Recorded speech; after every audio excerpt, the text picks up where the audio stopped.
Among 5 brightly colored mushrooms, one contains deadly poison. Anyone who ate the right one would win $1 million, but whoever chose the wrong one would die as their stomach rotted away. The long-haired woman picked the purple mushroom that looked the most poisonous, but she didn't eat it. She placed the bowl right in front of the guy in the jacket. Turns out the rule was to choose for someone else. Next was the guy in the jacket. He picked the brightest mushroom, and everyone thought he'd give it back to the woman. However, he suddenly handed it to the man in the sweater instead. Third, it was the guy in the sweater's turn. He picked the one that looked the least poisonous, then handed it to the long-haired woman he liked. Then it was the plump woman's turn. She pulled the schoolgirl closer and asked which mushroom was poisonous, since the girl had said earlier she'd learned how to tell them apart. With a shaky voice, the woman said she was just a gambler who didn't mind dying, but she hoped the girl could choose a safe one and live a good life. The naive schoolgirl believed her words and nodded with teary eyes. But the next second, her smile froze. The plump woman handed the poisonous orange mushroom to the schoolgirl.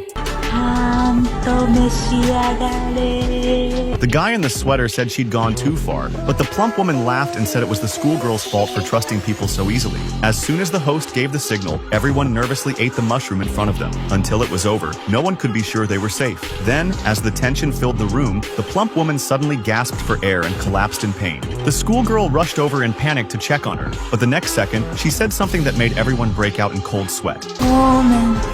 It turned out she was the real schemer. She had already predicted the plump woman's prediction.